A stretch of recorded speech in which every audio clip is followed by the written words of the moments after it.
हरे कृष्णा। गीता अमृत में आप सभी का स्वागत है। तो हम आ गए हैं भगवत गीता अध्याय 2 श्लोक क्रमांक 71 पे। तो भगवान कृष्ण इन दो श्लोकों में 71 में और 72 में कंक्लूड करते हैं, समराइज करते हैं कि अध्याय 2 में जो अब तक उन्होंने बताया है। तो श्रीमद् भगवत गीता अध्याय 2 श्लोक क्रमांक 71। भगवान कृष्ण कहते हैं, विहाय कामन सर्वान पुमान चरति निस्पृह निर्ममो निरहंकार स शांतिम अधिगच्छति। भगवान कृष्ण कहते हैं, जिस व्यक्ति ने इंद्रिय तृप्ति की समस्त इच्छाओं का परित्याग कर दिया है, जो इच्छाओं से रहित रहता है और जिसने सारी ममता त्याग दी है तथा अहंकार से रहित है, वही वास्तविक शांति को प्राप्त कर सकता है।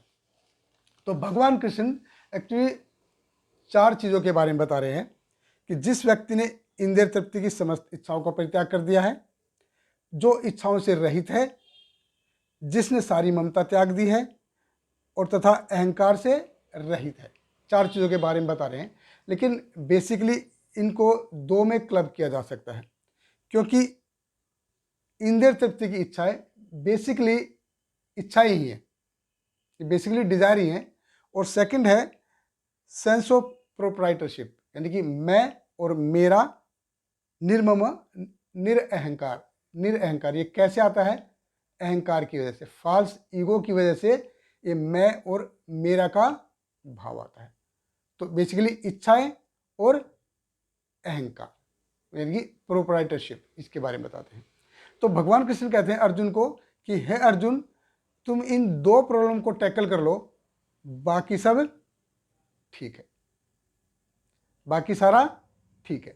लेकिन हमारा डिज़ाइन ही ऐसा हुआ है, हमारा ये फैक्ट्री सेटिंग ऐसी है कि हमको कर्म करना ही पड़ता है। इच्छा के बगैर हम रह ही नहीं सकते, कोई इच्छा के बगैर रह ही नहीं सकता। हमारा ऐसा डिज़ाइन हुआ है। और भगवान कृष्ण कह रहे हैं कि इच्छा छोड़ दो। संभव है क्या ये? Is it possible? बिल्कुल भी संभव नहीं। तो श्रील रूप गोस्वामी बताते थे कि इच्छा अगर भगवान की तुष्टि के लिए है तो उसका रिएक्शन नहीं होता। अपने लिए इच्छा नहीं करनी है, भगवान की तुष्टि के लिए इच्छा करेंगे तो उसका रिएक्शन नहीं होगा। यथा अहम उपयंत निर्बंध कृष्ण संबंध, कि जो हम कर रहे हैं उसकी उपयोगिता क्या है? निर्बंध है। वो उपयोगिता उसको किसी बंधन में नहीं बांधेगी। वो जो हम कर रहे हैं वो किसी बंधन में नहीं बांधेगी। क्यों नहीं बांधेगी? कृष्ण संबंध है, क्योंकि उसका संबंध किससे है? भगवान कृष्ण से। वो युक्त वैराग्य की डेफिनेशन देते हैं। बोलते हैं हम अगर काम करना छोड़ दें कि I will not do any work, ऐसे नहीं चलने वाला है। हम छोड़ नहीं सकते। बच्चा अगर शैतानी कर रहा है और हम उसको बोल रहे हैं कि शैतानी मत कर, ये मत कर, शैतानी मत कर, ये मत कर, वो मत कर, मानेगा क्या वो? बिल्कुल नहीं मानेगा। आप उसको ड्राइंग करने के लिए दे दो, गार्डनिंग करने के लिए दे दो, पेड़ों में पानी डालो, खेलो, वो अपने आप शांत हो जाएगा। खेलने दो उसको, मिट्टी में खेलने दो, पानी में खेलने दो, वो अपने आप शांत हो जाएगा। उसको कुछ बोलने की जरूरत नहीं पड़ेगी कि तुम ये मत करो। ऐसे ही हम किसी को ये छोड़ दो, वो छोड़ दो, वो छोड़ दो, कुछ कहने की जरूरत नहीं है। Positive engagement. अगर हम पॉजिटिव एंगेजमेंट देंगे तो नेगेटिव एंगेजमेंट अपने आप छूट जाएगी। तो कैसे हम ऐसे डिजायरलेस कैसे होंगे कि हमको इच्छा अपने लिए नहीं करनी है, अपनी संतुष्टि के लिए नहीं करनी है, हमको इच्छा किस लिए करनी है? भगवान की प्रसन्नता के लिए। तो ऐसे हम इच्छा रहित हो जाएंगे। सेकंड, अहंकार रहित। कैसे? तो एक बार श्रील प्रभुपाद का एक शिष्य एक किसी योगी का फोटो लेके आया उनके पास, और उनको आके उस योगी का जो फोटो दिखा के बोलता है, प्रभुपाद जी, ये जो योगी हैं ये ऐसे हैं कि इनको धन से बहुत विरक्ति है। इतनी विरक्ति है कि ये कहते हैं कि अगर मेरे बेड के नीचे 1 रुपये का सिक्का रख दिया और मैं उसके ऊपर सो गया तो सुबह उठूंगा तो मेरे को वहाँ पे फोड़ा हो जाएगा, इतना मैं विरक्त हूं धन से। तो श्रील प्रभुपाद जी बोलते नॉनसेंस।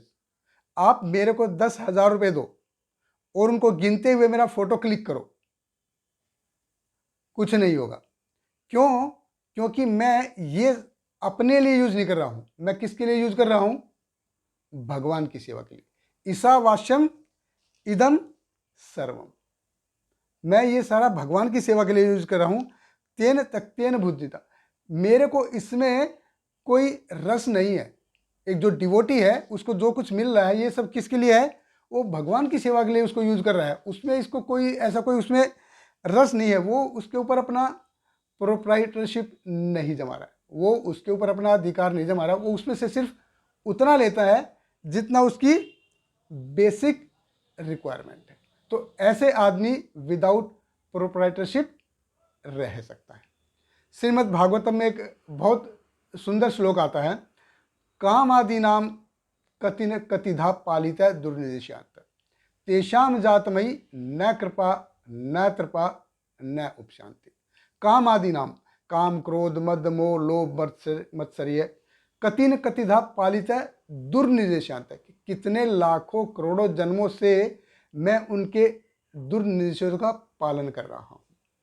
तेषाम जातमयी न कृपा न तृपा न उपशांति। लेकिन उन्होंने कभी मेरे ऊपर दया नहीं दिखाई, मेरे ऊपर कभी कृपा नहीं कही, और ना ही मुझे उसके कुछ सेंस ऑफ हैप्पीनेस हुआ, कभी नहीं हुआ। वो कभी मेरे को ऊपर सेटिस्फाइड हो ही नहीं, ऐसा हुआ। एक जो डिवोटी है ये इस चीज को भली भांति जानता है।